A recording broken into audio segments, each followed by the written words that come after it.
Hi everyone, thank you so much for watching this video. So I'll be sharing with you how I broke it down into parts. So I first started with the background left of the tree, wet on wet. I painted it wet on wet. And then I focused on the owl. In this video, I will be sharing with you how I paint feathers. So my approach is to paint the feathers wet on wet. And then I use techniques like lifting colors to add more softness. The idea to me is to not work on every single feather, instead to see it and paint it as a whole. Now, a full class is available on Patreon. That's where I also provide a sketch for download, a reference image, and many tips, links referring to like previous classes and so on. So I hope to see you there. The link to my Patreon school is also below this video. And now please see this part where I explain how I go about the background and everything else. I did the first trial just to see how I can break it down into layers so everything is more simplified for you. So I want to show you how far I have gone, just to show you like how I went about the background and what I did about the snow thing, and then how I tackled the owl. It's not finished yet, I don't have the tree here, but I want to show you this part here. So I used wax stick for the snowflakes. I don't know if it looks like snow exactly, but I like the effect, and I'm going to do the same thing in this class. So this is my new sketch. It's a little smaller, I suppose. The owl is going to be a little smaller, but the paper size is smaller too. Then once I was done with this, I moved on towards the owl. I wetted the whole thing, so basically the tree and the owl, except for the beak, because I wanted to keep the beak much lighter. I wanted to keep it light because the beak is going to be light, and I didn't want the paint to bleed over too much. So I thought the best way is just to preserve only this area to stay paper dry. And I started with the lightest colors first, so like the yellow ochre, raw sienna, quinacridone red, and then I added cobalt blue, phthalo blue with a little bit of maybe quin red.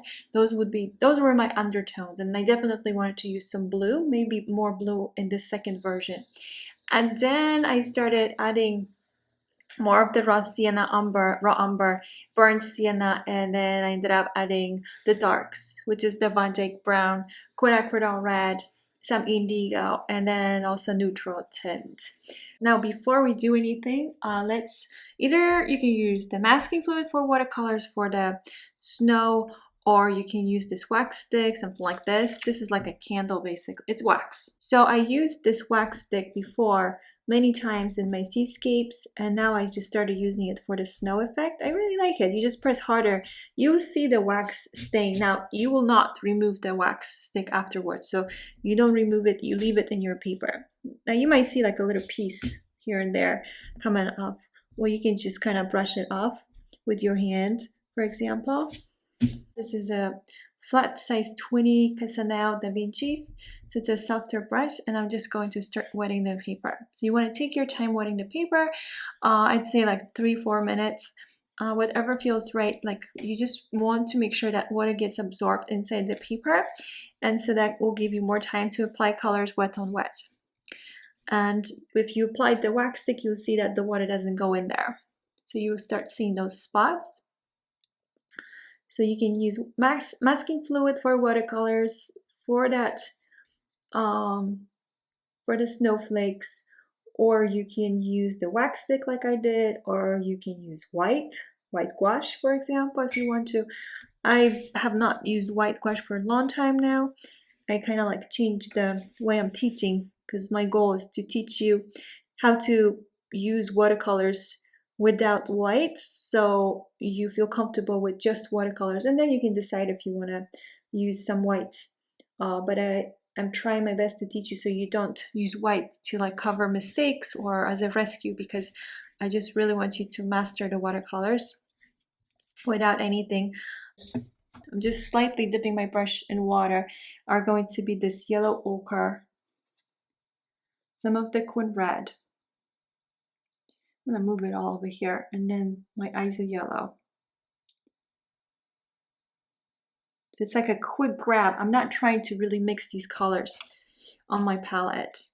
It's all about mixing colors on the paper, and you're going like in a circular motion in a way if you're using like a flat brush. So like a circular motion, and then a little more of the red, for example, in some of the areas. You can go through those circles or the areas that you're creating like the bouquet. So indigo as well. And this needs to be heavy, basically between heavy cream and cream to black ratio, between water and paint. You really want this to be darker now. And then I am going to grab some of this, this is sap green as well. I don't know if I used it in my first version. I do want some of that sap green there too. And I'm getting closer towards the tree. With the side of a brush, this Van Dyke brown, just like we have it in the photo, there's like a branch, something like that. Just with the side of a brush to recreate some of that tree maybe. I'm gonna clean this brush, and the more you get to know your own color palette, the better you will get with your colors and choices that you make, because you will know what mixes well on the paper, like what colors work well. And of course, this is all about also like the color wheel. That's all that matters. And then more of that raw sienna here with the other colors, the quin red, some yellow ochre. And we're just adding the yellow tones, whatever you can feel like, see that yellowish color. So that's good for the blues. I'm gonna put this other brush on the side, make sure it's all clean. And then I have my same brush, so I had these yellow tones, right? I'm gonna start mixing in some of this raw umber, and then ISO yellow, and then I'll grab some of the burnt sienna, all these colors from earlier with the quin red. Now paper is drying, so I don't have that much time. I have about 15 minutes from the moment when I stop wetting the paper and to apply all these colors that I want to apply. So it's not much time. It's just that over time you become a faster painter. Naturally, you just start painting faster. And I'm grabbing this Van Dyke brown, quin red, and some of the burnt sienna. But go back to some of the areas that you finished earlier, because those are drying faster. So I'm dipping my brush in water, wiping it on a towel, and then you can pull the paint, just a damp brush, from some of the areas. And then this way you feel it out if you can start lifting colors too. So I'm pulling it a little bit, but I can do that with a color too. So I grabbed some of that mix. So this is like the Van Dyke brown, quin red, neutral tint, quin red, indigo, the darks. And I'm going through the darker areas, and I'm just kind of pulling the paint at the same time. So just pulling the darks a little bit, and I need to lift colors too, but most of the areas are a little too wet yet to lift. So next step, I'm going to start shaping the owl from this corner here. So that's because this is all dry here.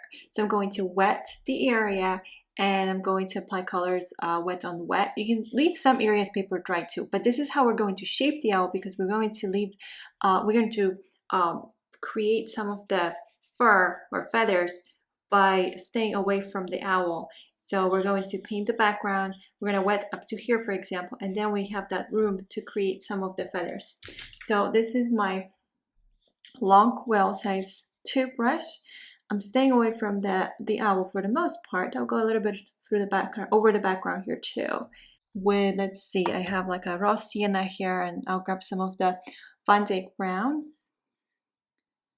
I just finished doing the background, or the tree, tree, for the trial piece, the example one. So I kind of know how I'm gonna go about it. And this is Van Dyke brown and raw sienna, burnt sienna. And this is more like a cream to black ratio, but my brush is wet. So everything like becomes more diluted with water as soon as I touch the paper. So a little more thicker paint.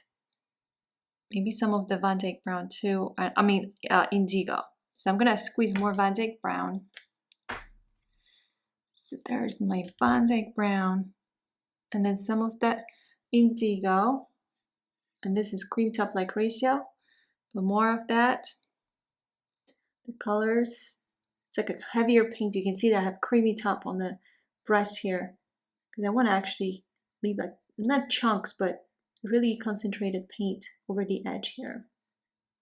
So something like that. And then I'm going to go through this darker part here too. There you go. And then I'm going to, with the same brush, I'm not cleaning it. I just grabbed some of the indigo, but you know what? I am going to clean the brush because I actually want blue. So follow blue with some of the quid red. Maybe some of the Vandyck or indigo, I'm sorry, indigo. Oh. And now I need more like a, I guess this is more like a half and half because parts are wet, parts are not. And this is again, I'm pulling paint just to recreate part of the head of the owl.